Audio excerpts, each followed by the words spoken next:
Hello, मी मेघा तुम्हा सर्वांचे एका नवीन ब्लॉगमध्ये खूप मनापासून स्वागत करते। तर आज आहे महाशिवरात्र आणि महाशिवरात्राला तर सगळ्यांचाच उपवास असतो। तर आज मी बनवते साबुदाण्याची खिचडी। अशा प्रकारे साबुदाण्याची खिचडी तुम्ही बनवा, कधीच कडक होणार नाही आणि चिकटही होणार नाही। तर व्हिडिओ शेवटपर्यंत बघा, म्हणजे तुम्हाला समजेल की काय एक ट्रिक वापरल्याने खिचडी एकदम छान मऊ आणि लुसलुशीत होते।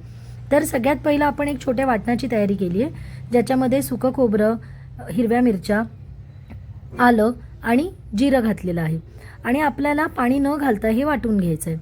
आणि यावेळेला बटाटे तर मी नाहीच उकडत कधी खिचडीला, कारण बटाटे खिचडीला उकडले ना की एकदम गिचका होऊन जातो। त्यामुळे मी 3 मध्यम आकाराचे बटाटे घेतलेत आणि चौकोनी चिरून घेतलेत आणि पाण्यात घालायचं आहे त्यांना लगेचच, कारण असेच ठेवले की ते काळे पडतात।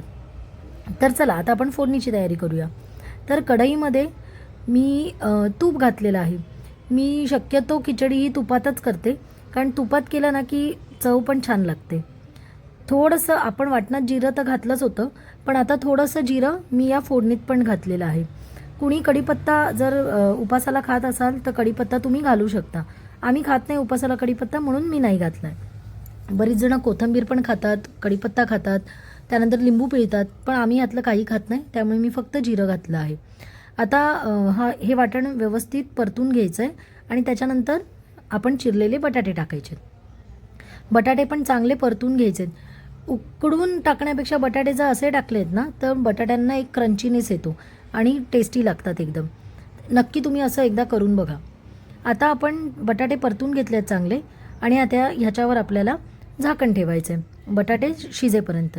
एक 5 ते 7 मिनिटांमध्ये बटाटे आपले शिजतात।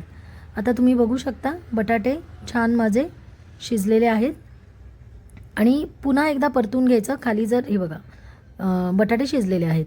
आता जे आपण साबुदाणे भिजत घातले होते तर ते टाकायचे आहेत। इथे मात्र पाण्याचा आपल्याला हबका मारायचा आहे। हे एक सिक्रेट टिप आहे, कारण बरीच जण काय करतात साबुदाण्यामध्ये जास्त पाणी घालतात आणि का तर खिचडी चांगली व्हावी, पण खिचडी चिकट होते। वरतून पाण्याचा हबका मारायचा आणि परत खिचडी वाफेवरती ठेवून द्यायची 5 मिनिटं। 5 मिनिटं झालेली आहेत। हे बघा थोडंसं खाली लागलं आहे, पण कडक नाही झालेली आहे। आता वरतून आपण 1-2.5 चमचे शेंगदाण्याचा कूट घालायचा आहे आणि परत व्यवस्थित परतून घ्यायचे। इतकी छान मऊ आणि लुसलुशीत खिचडी झाली होती। तुम्ही एकदा नक्की अशा प्रकारे खिचडी ट्राय करून बघा। साधीच रेसिपी आहे, पण एकदम टेस्टी आणि छान। व्हिडिओ बघितल्याबद्दल धन्यवाद। भेटूया नेक्स्ट ब्लॉगमध्ये।